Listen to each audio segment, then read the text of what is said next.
Abhipriya lifestyle ব্লগে আজ আমি বানাবো আমের আচার রেসিপি। আর আজ কিন্তু একদম ফুলফিল আমের আচারের রেসিপিটা শেয়ার করব তোমাদের সাথে। আর আমরা হঠাৎ করে কোথায় ঘুরতে গেলাম অবশ্যই তোমাদের সাথে শেয়ার করব। তো দেখতে হলে অবশ্যই কিন্তু ফুল ব্লগ ভিডিওটা দেখতে হবে। তো চলো ব্লগটা শুরু করি।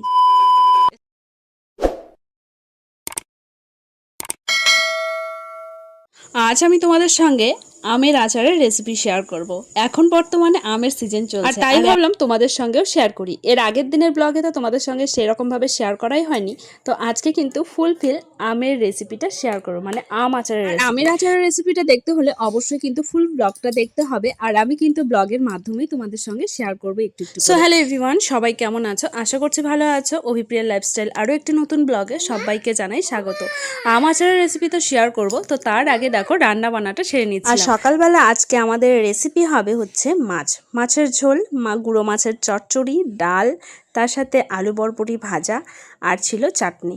তো এই হচ্ছে আজকে আমাদের সকালে রান্না বান্না সেরে তারপর দেখো আমি এসেছি জামা কাপড় তুলতে। আর বাইরে এত হাওয়া দিচ্ছিল জামা কাপড়গুলো সব পড়ে যাচ্ছিল।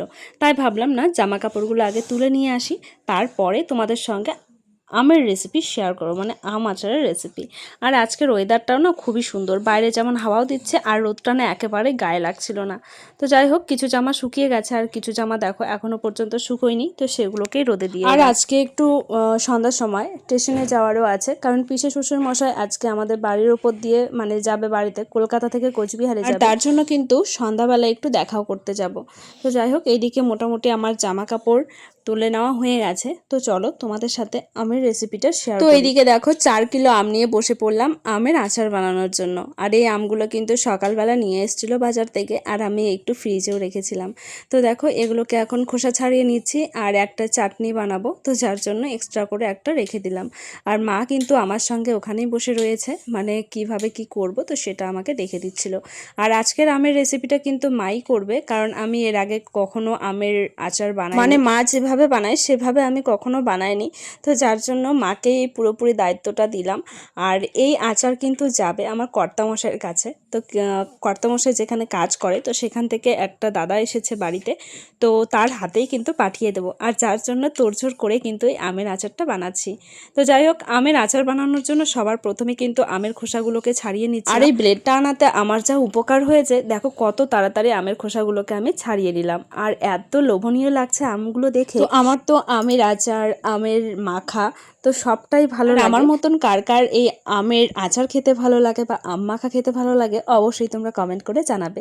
তো দেখো শুধু খোসা ছাড়িয়ে কিন্তু শেষ। আর আচার বানানোর জন্য এগুলোকে আমি লম্বা করে কেটে নিয়েছিলাম। আর মা এর আগের বারেও যখন আচার করেছিল তখন এই লম্বা শেপেই কিন্তু কেটে নিয়েছিল। তো ওইদিকে ছেলেকে ঘুম পাড়াতে গেছি আর মা এদিকে আচার বসিয়ে দিয়েছে। এই যে আচারের অর্ধেক প্রসেস হয়ে গেছে। তো মাকে আমি বললাম যে তুমি কিভাবে ফোড়ন দিয়েছো, কিভাবে কি করেছে একটু বলো। আর মা কিন্তু একদমই বলতে চাচ্ছিল না। তো এখানে ভাজা মশলা আছে, গোটা ভাজা মশলা, এটাকে আমি এখন মিক্স করে দেব। আর এই গোটা মশলাটার মধ্যে কিন্তু ছিল মৌরি, ধনে, সর্ষে আর ছিল শুকনো লঙ্কা। তো দেখো এইদিকেও কিন্তু মোটামুটি আচারের প্রসেসিংটা প্রায় হয়ে এসেছে, মানে আমটা প্রায় সিদ্ধ হয়ে এসেছে। আর এই দেখো আরও একটা কড়াই কিন্তু আচার বানানোর জন্য রেডি করছে, কারণ একটা কড়াইয়ের মধ্যে যতটা আমি কেটেছিলাম আম ততটা কিন্তু ধরেনি, তো যার জন্য আবার নতুন করে আবার করছে। আর আমটাকে আমি কিভাবে কেটেছিলাম সেটা তো দেখানোই হয়নি। দেখো এইভাবে কিন্তু আমটাকে আমি কেটেছিলাম। আর ওই সর্ষের তেলের মধ্যে কিন্তু গোটা 5 ফোড়ন সোমবার দিয়ে কিন্তু আমগুলোকে চাপিয়ে। আর এই আমটা কিন্তু রোদে দেওয়ার ঝামেলা ছাড়াই কিন্তু এত সুন্দর একটা আমের আচার তৈরি হয়ে যাবে। তো দেখো এই কড়াইটা তো প্রায় হয়ে এসেছে। আর ওই কড়াইটাই মানে এখন চাপিয়ে দিল, যেহেতু ওটা করতে একটু সময় লাগবে। তো পুরোপুরিটাই তো তোমাদের সঙ্গে শেয়ার করব। তো দেখো এর মধ্যে দিয়ে দিল গুড়, চিনি, তারপর দিয়ে দিয়েছিল একটু লবণ, আর তার সাথে একটু দিয়ে দিয়েছিল হলুদ। তো চিনির পরিমাণটা অনেকটাই দিয়ে দিয়েছিল, কারণ আমগুলো প্রচণ্ড পরিমাণে টক ছিল। এই আচারটা যেহেতু একটু মিষ্টি হবে, মানে মিষ্টি আর টক দিয়েই হবে, তো যার জন্য কিন্তু চিনির পরিমাণটা একটু বেশি বেশি করেই দিয়ে দিয়েছিল। দেখো এদিকে পরিমাণ মতো লবণটাও দিয়ে দিল, আর তার সাথে দিয়ে দিয়েছিল হলুদ, কারণ সবার প্রথমে হলুদটা দিতে ভুলে গেছে। তো সমস্ত উপকরণ দেওয়ার পর তারপরে কিন্তু এটাকে কিছুক্ষণ নাড়িয়ে নেবে বা আমগুলোকে একটু সিদ্ধ হতে দেবে। আর এইদিকে আমটা সিদ্ধ হতে হতে আমাদের যে মাসকাবাড়ি বাজারটা আছে সেটা ঝটপট করে গুছিয়ে ফেলি। চলে এলো মাসকাবাড়ি বাজার, মানে গালামালের যা বাজার আছে সব চলে এসেছে। আর আজকে আমের আচার বানানো হচ্ছে, তার জন্য তো অনেক কিছু লাগবেই। তো দেখো সবার প্রথমে নিয়ে এসেছে তেল, আমাদের পুরো মাসের বাজার এগুলো। তো 6 প্যাকেট নিয়ে এসেছে তেল, আরও অনেক বাজার আছে, সবগুলো শেয়ার করবো। ছেলের জন্য নিয়ে এসেছে এই হলো ম্যাগি, যেটা আমাদের সবার প্রয়োজন। এটা হচ্ছে কলাইয়ের ডাল, এটা হচ্ছে মুগ ডাল, হচ্ছে মটর ডাল, এটা হচ্ছে মসুর ডাল। এই যে টক ঝাল মিষ্টি চানাচুর, গরম মশলা, চা পাতা, সয়াবিন। তো এই ব্যাগ পুরো শেষ, এখন এই ব্যাগেরটা বের করব। এই হচ্ছে শুকনো লঙ্কা, তারপর লবণ নিয়ে এসেছে 4 প্যাকেট। আর আমাদের প্রত্যেকদিন যেটা লাগে এই যে শ্যাম্পু, কতগুলো শ্যাম্পু নিয়ে এসেছে, ডিমেরটাই দিয়েছে তো। তো এই যাচ্ছে হলো শ্যাম্পু, হলুদ গুঁড়ো, এক্সেল ইজি ওয়াশ 4টে প্যাকেট। আর এদিকে আছে হলো সুজি। এই হচ্ছে আমাদের পুরো টোটালি আজকের বাজার।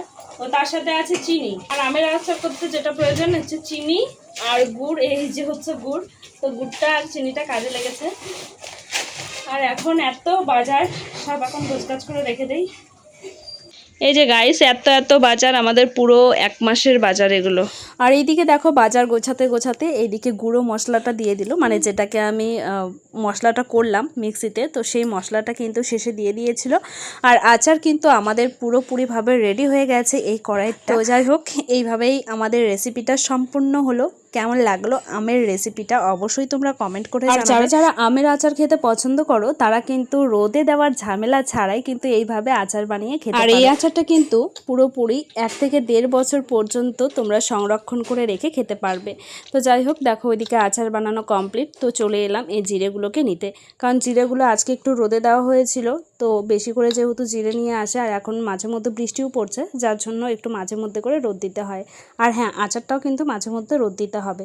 তো যাই হোক, আরও একটা আচারের রেসিপি শেয়ার করবো এর পরের দিন। তো এটা হচ্ছে আমি নিজে হাতে করব, তো যার জন্য কিছুটা আম আমি শুকোতে দিয়েছিলাম এইভাবে। তো কিছুটা শুকিয়ে গেলে তারপর কিন্তু তোমাদের সাথে শেয়ার করব। তো শেয়ার করার আগ মুহূর্ত কিছুটা সময় আরও একটুখানি রোদে দিয়ে দিলাম। তো এখন মোটামুটি বাজে 7:30। আমরা আসলাম এখন স্টেশনে, কারণ পিসুন আসছে, কলকাতায় গেছিল ডাক্তার দেখাতে।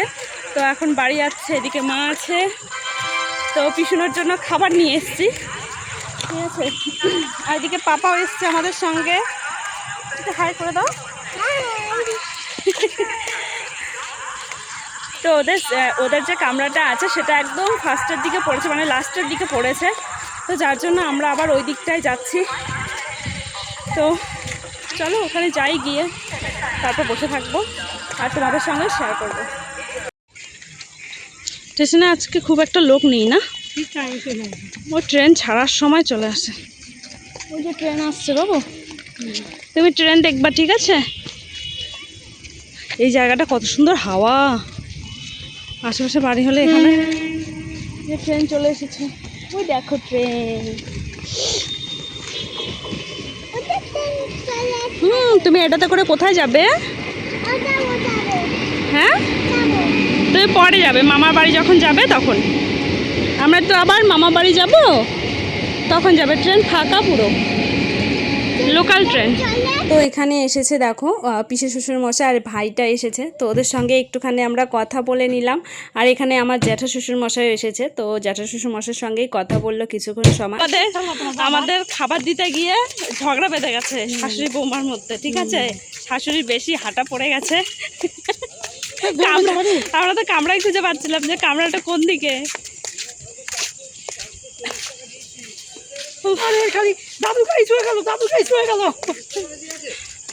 এখন আমরা বাড়ি যাচ্ছি, আর এই লাইন ধরেই আমরা যাব। আর এর মধ্যে একটা ট্রেনও চলে এসেছে, ট্রেনটা যাবে তারপর আমরা যাব। ততক্ষণ এখানে একটু দাঁড়িয়ে থাকি, কি দারুণ হাওয়া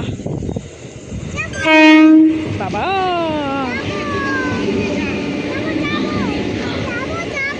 হ্যাঁ যাবে তো, বাবা আসুক, বাবার সঙ্গেই আমরা যাব ঘুরতে। আর ট্রেনে ওঠার জন্য অস্থির হয়ে গেছে, তাই না বাবু? তুমি যাবে? আচ্ছা, আমরা পরে মামা বাড়ি যাব, আমরা পরে যাব শোনা মামা বাড়ি। তো এইদিকে দেখো এখন আমরা বাড়ি যাচ্ছি, আর টোটোয় উঠে পাপার জিত যে ও শুয়ে শুয়ে যাবে গাড়িতে করে, মানে টোটোয় করে। তো চলো আমরাও বাড়ি যাই, ও পুরো ক্লান্ত হয়ে গেছে। কেমন লাগলো ব্লগটা অবশ্যই জানিও। টাটা সবাইকে।